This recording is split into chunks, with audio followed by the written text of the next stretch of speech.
When you finish a big presentation, a major project, or, some high-stakes competition, the easy thing to do is either celebrate or sulk. Right. But the true growth, the real mastery, that happens in the post-game analysis. And that's what we're getting into today. Exactly. We're doing a deep dive into the discipline of reflection itself. And our sources today are a brilliant contrast. Really. On one hand, you have the super rigid technical requirements of international level competition. We're looking at the rules for the Volleyball Canada Youth Nationals. Okay. And then on the other, you have this expansive, almost philosophical wisdom from legendary coaches like Clark Kearley and Russ Rose. So our mission here is to pull out the actionable, practical strategies that these world-class performers use to turn any outcome, a huge success or a painful failure, into real learning. And into long-term resilience.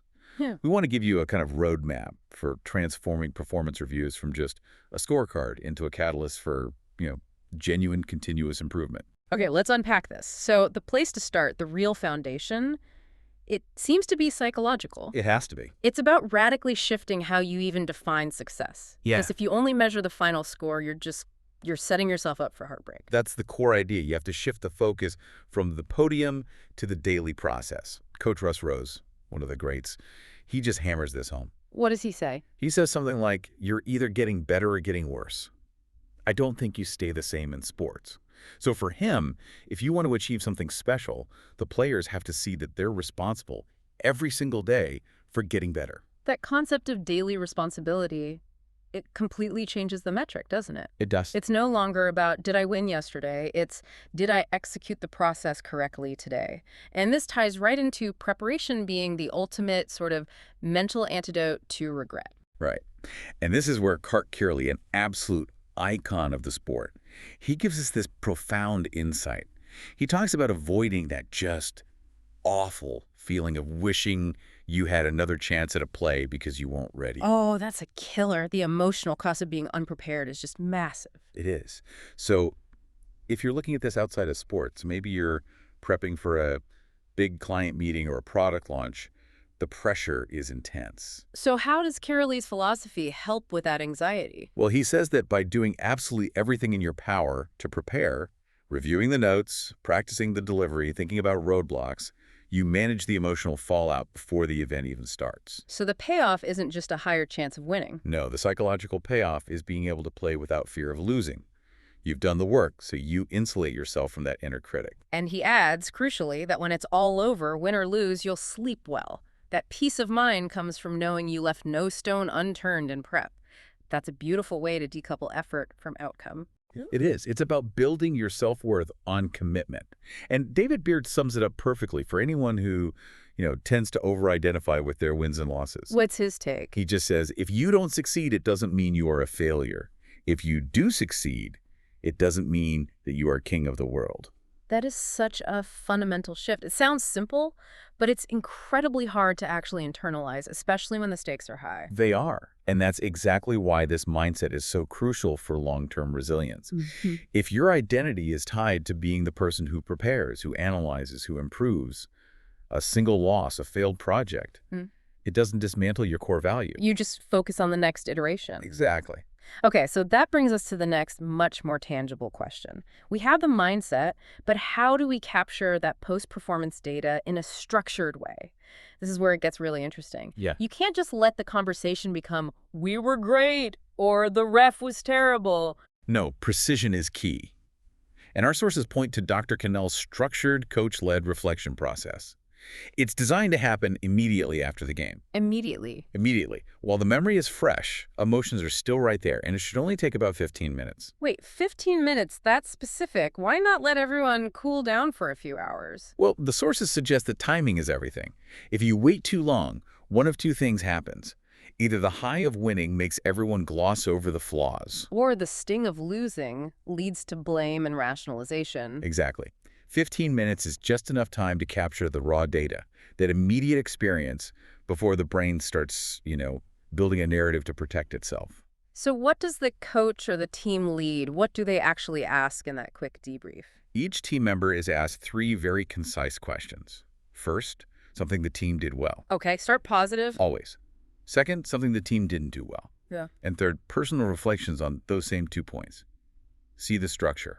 Yeah, it's mandatory team perspective first, positive and negative, and only then do you turn the lens inward on yourself. Right, which prevents the session from just becoming an immediate defensive personal critique. That's genius. And the sources also mention a separate tool for handling that lingering emotional steam: journals. Ah, the journal, how does that fit in? They're basically a designated outlet, a place for players to voice opinions, share feelings, process everything. It gives them a space for that self-reflection without disrupting that sacred, limited practice time. So it keeps the heavier emotional stuff separate from the technical debrief. Smart. Keeps the energy focused forward. Now, let's talk about the biggest post-game trap: obsessing over things you couldn't control. And this is where the rules of high-stakes competition give us a brilliant analogy. Yes, the official Volleyball Canada protest system is the perfect guide for where we should focus our reflection energy. The rules are designed to be strict about what warrants action, and that's a lesson for all of us. Okay, so break it down. When we reflect on a failure, we often treat everything as equally, protestable. But what does the rule book say is actually worth our time? Protestable issues are defined as system errors. Think of things that are technical and provably wrong. Like what? An improper decision by the ref who didn't apply the rules correctly, or a scorer who made a verifiable mistake on the rotation or the score. These are false in the process that can actually be fixed. And what can't you challenge? What do you just have to accept and move on from? This is the key. Judgment calls cannot be protested. This is a referee's subjective decision. Things like ball handling, whether a hit was in or out, player misconduct, their interpretations made in the moment. This is the critical takeaway for anyone listening. So if I'm reviewing my last quarter at work, what's a controllable system error versus an uncontrollable judgment call? A system error might be, my team lost that bid because our intake form wasn't standardized and we missed a critical requirement. That's protestable in your own debrief. You can fix the form. A judgment call might be, we lost that same bid because the client just out. They preferred our competitor's brand colors. That's outside your sphere of influence. You have to accept it as a cost of doing business. That is a fantastic distinction. So our mental energy should be focused exclusively on fixing our internal system errors, our preparation, our processes, and we have to immediately release the energy we spend relitigating the judgment calls. Alan Knight reinforces this perfectly. He says, the best thing we can do is take care of the things we have control of and not be concerned with things we can't. He says, we can control our standard of training, our preparation. That applies whether your floor is a court or a boardroom. Which brings us to our final section. How does all this, the structure, the preparation, how does it translate into resilience and real long-term development? It requires actively embracing the one thing most people fear: failure. You have to accept it not as an end state, but as necessary data. Al Skates, another coaching giant, is blunt about it. He says you have to be willing to fail to improve. And Kerry Walsh-Jennings talks about adversity as a fortifying agent. Yeah, adversity, if you allow it to, will fortify you and make you the best you can be. I was really struck by how the sources discussed the emotional hit of bad news, like not making a team. For a competitive person, that can feel like a complete failure of identity. It does. But these philosophies teach that the disappointment isn't a destination. It's a potent energy source.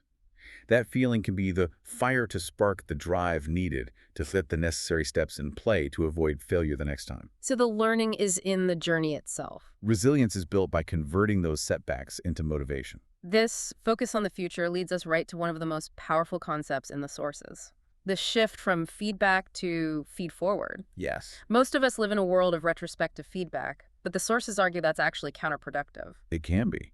Feedback looks backward. It points out the past error.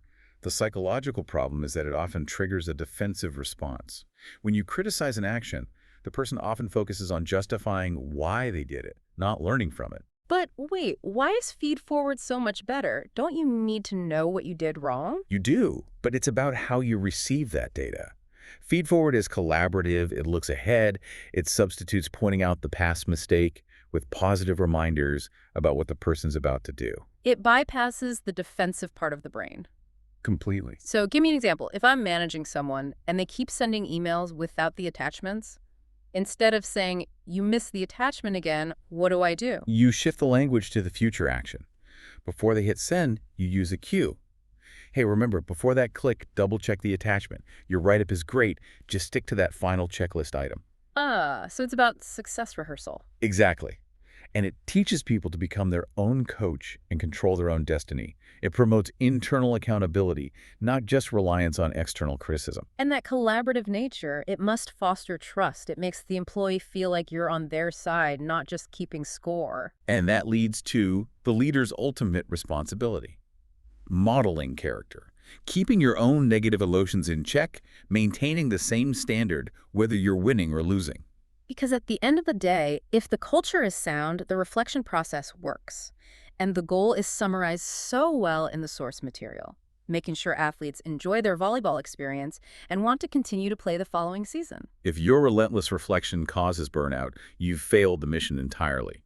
Sustained passion is the real indicator of long-term development. This has been a phenomenal deep dive. We've got 4 core actionable strategies for making reflection a master skill. 1. Redefine success.